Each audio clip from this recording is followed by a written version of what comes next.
Video of D block element will discuss catalytic property, formation of complex ion, formation of interstitial compound, and what kind of questions asked in the board examination.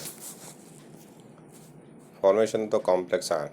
This is the first topic and एक पूरा chapter है हमारे पास coordination compound, उसके अंदर हम इसको बहुत अच्छे तरीके से डिस्कस करेंगे. तो transition metal in their ions show strong tendency form complex formation. The cation of the transition element forms complex ion with certain molecule containing one or more lone pair of electrons, CO, NO, NH3. तो ऐसे कोई भी हमें पता है कि for the formation of coordinate bond क्या चाहिए, एक लिगेंड होता है and second one is the centre atom, या जिसको हम लोग कहते हैं कि सेंटर एटम, या one is a donor and another one is acceptor. तो दो substance having a lone pair of electron और they have a tendency to donate a lone pair of electrons का लिगेंड. जो डोनर होते हैं उनको हम लिगेंड्स कहते हैं. तो यहाँ पे हमारे पास CO, NO, ammonia, they are the ligands या लोन पेयर डोनेट कर सकते हैं. और कुछ आयन जैसे कि F-Cl-Cn- many are, they are donor substances, they have a lone pair of electron. ठीक है. And second one the central atom, जो कि डी ब्लॉक एलिमेंट होते हैं जिनके पास वैकेंट ऑर्बिटल होना चाहिए. और डी ब्लॉक एलिमेंट में डी ऑर्बिटल्स वैकेंट होते हैं. They can accept a pair of electron, so they are able to form the complex ion. तो सम ऑफ द एग्जाम्पल आ रही है जैसे FeCN6 4- हेक्सा साइनोफेरेट, फिर टेट्रामीन कॉपर, फिर YH2O6. तो they are the examples of the complex ion. Question पूछा जाता है कि why the D block element can form the complex ion. तो why they can form the complex ion, तो reason is there. The complex formation tendency is due to small size of the transition metals, क्योंकि transition metal की size कैसी है, छोटी है. High positive charge density है. और सबसे बड़ी इंपॉर्टेंट चीज़ कि उनके पास availability of vacant inner D orbital है of suitable energy to accept the lone pair of electron. This is the most important. और due to this reason एक डी ब्लॉक एलिमेंट आसानी से क्या बना पाते हैं, कॉम्प्लेक्स. और यही रीज़न पूछा जाता है, आपको यही पॉइंट लिखने होते हैं, आपको मार्क्स मिल जाएंगे. ठीक है. सेकेंड है catalytic property. Most of the transition metal and their compounds, particularly oxides, have a good catalytic property. Platinum, iron, vanadium, pentoxides, nickel, they are acting as a catalyst. हम लोगों ने पढ़ा जब हम एनेडियम पेंटॉक्साइड यूज़ कर रहे थे SO2 से SO3 बनाने में. जब हम रिडक्स हाइड्रोजनेशन करते हैं एल्कीन का, एल्काइन का, then we are using nickel, platinum as a reducing agent. Many other हमने अमोनिया प्रिपरेशन किया था, उसमें हम कैटलिस्ट यूज़ किया.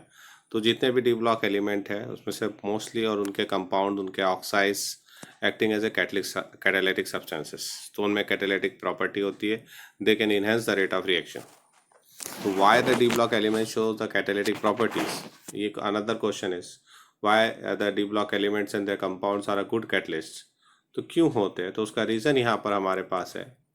सबसे पहली बात, the presence of the D vacant D orbital. क्योंकि हमारे पास कैटलिस्ट की एक्टिविटी का है कि वो क्या बना सके, इंटरमीडिएट कॉम्प्लेक्स बना सके. और इंटरमीडिएट कॉम्प्लेक्स बनाने के लिए मस्ट कंडीशन है कि वहाँ पे वैकेंसीज होनी चाहिए ऑर्बिटल के अंदर. तो क्योंकि इनके पास प्रेजेंस है वैकेंट ऑफ डी ऑर्बिटल का, देन ये क्या आसानी से क्या बना पाते हैं, इंटरमीडिएट कॉम्प्लेक्स बना पाते हैं. सेकेंड वन, ऑक्सीडेशन में वेरिएबिलिटी होनी चाहिए. तो they can show the variable oxidation state. So complex formation या इंटरमीडिएट बनाना आसान होता है. तो due to ability to form variable oxidation state, वो आसानी से कैटालिटिक प्रॉपर्टी शो करते हैं. The tendency to form reaction intermediates with reactant, the presence of defects in their crystal lattice. तो they are the three important point. ठीक है. And fourth एक और होता है large surface area. They have a large surface area, that's why they can behave as a very good catalyst. तो presence of vacant D orbital, variable oxidation state, tendency to form the reaction intermediate, and the large surface area, they are the reason कि why the D block element are a very good catalyst. Board का question है, पूछा गया 2-3 बार, है ना. तो important topic है कि why they are behaving as a good catalyst. Next है formation of the interstitial compound. Third topic, interstitial compounds क्या होते हैं. तो इंटरस्टिशियल कंपाउंड्स ये होते हैं कि जो हम लेटिस फॉर्मेशन करते हैं, उस लेटिस फॉर्मेशन में हमने देखा होगा कि जब हम क्रिस्टल बनाते हैं तो हमने जब सॉलिड स्टेट पढ़ा तो हमने कहा था क्रिस्टल लेटिस फॉर्म हो रहा है. तो क्रिस्टल लैटिस जब फॉर्म होता है तो they are having some interstitial gaps और वाइड्स. तो some of the small element like the hydrogen, boron, carbon, nitrogen, they occupy the position in this interstitial sites or voids. तो इसमें जो वो पोजीशन लेते हैं तो ऐसे कंपाउंड जो फॉर्म होते हैं उनको हम क्या कहते हैं, इंटरस्टिशियल कंपाउंड्स. तो transition elements form a few interstitial compounds with element having a small atomic radii such as hydrogen, carbon, boron, nitrogen. The small atom of this element get entrapped in between the voids क्योंकि वो interstitial space में ले रहे हैं, small particle ले रहे हैं, और ये जो होते हैं एलिमेंट्स की जो कंपाउंड है उसकी प्रॉपर्टी को क्या करते हैं, इनहेंस कर देते हैं. और क्योंकि ये इंटरस्टिशियल साइट्स में पोजीशन लेते हैं, that's why they are compound are called interstitial compounds. Okay. अब what is the effect of interstitial compound, some of the property आप बिल्कुल याद करके रखिए. ठीक है, IIT में NIT में पूछा गया, NET में पूछा गया क्वेश्चन है, नीट के अंदर पूछा था, फिर बोर्ड में आया क्वेश्चन है कि क्या इफेक्ट आता है प्रॉपर्टी पे, physical and chemical property. The principal and physical and the chemical characteristic of this compound are, इसमें जो चेंजेस आते हैं थोड़ा सा, वो क्या है, they have a high melting point higher than those of pure metal. अब जो ये कंपाउंड है इनका मेल्टिंग पॉइंट प्योर मेटल के मेल्टिंग पॉइंट से क्या होता है, ज़्यादा होता है. They are hard, they retain metallic conductivity. Metallic conductivity क्या आती है, रिटेन, मेल्टिंग पॉइंट बढ़ गया. They are hard and they are chemically inert. Most important कैसे हो जाते हैं, दे आर केमिकली इनर्ट. तो केमिकल इनर्टनेस हो गई, रिटेन देयर मेटेलिक कंडक्टिविटी. ठीक है, तो ये दे आर द प्रॉपर्टी जो इनहेंस होती है. तो ये 4 प्रॉपर्टीज है, you should learn, this is the most important है ना, इन इंटरस्टिशियल कंपाउंड्स. उसके बाद आइए alloy formation. Transition metals forms alloy among themselves. The alloy of transition metals are hard and high melting as compared to the host metal. Various steels are the alloy of iron with metals such as chromium, vanadium, molybdenum, tungsten, manganese. अब यहाँ हम कह रहे हैं कि what is alloy, तो हमको पता है what is alloy. Alloy is a homogeneous mixture of more than two metals, metal or non-metals. Homogeneous mixtures are called alloy. ठीक है, तो यहाँ पे जो एलॉय फॉर्मेशन की बात हम कर रहे हैं, तो हम कह रहे हैं कि transition metals forms alloy among themselves. आसानी से क्या बना लेते हैं, एलॉय फॉर्मेशन कर लेते हैं. और क्या होते हैं, what is alloy, alloy is a homogeneous mixture of 2 or more than 2 metals, metal और नॉन मेटल्स.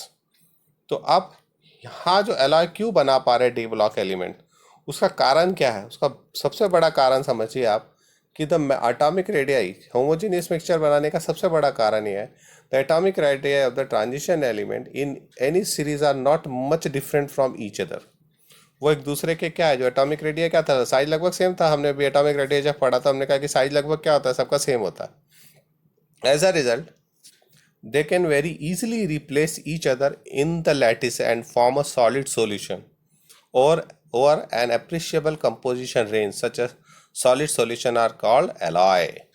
तो वो कहते हैं क्योंकि एटॉमिक रेडिया उनका सेम है, तो एक एक एलिमेंट्स का एटम आसानी से रिप्लेस हो जाता है by the atom of other elements, और उसके कारण आराम से वहाँ पे क्या बन जाता है, होमोजीनियस मिक्सचर फॉर्म हो जाता है या कंपाउंड फॉर्म हो जाता है.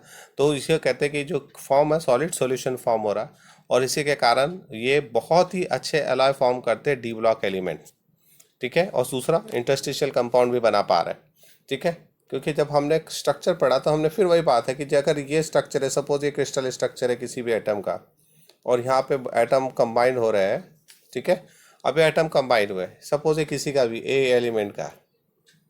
अब क्या हो रहा है कि जो बी एलिमेंट है उसका और ए का, दोनों का साइज अगर सेम है, तो यहाँ पे बी आके क्या हो गया, उसने ए को डिस्प्लेस कर दिया.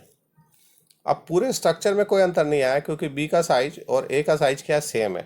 तो अब क्या होगा, वहाँ पे जो क्रिस्टल है वो इजीली फॉर्म हो जाएगा.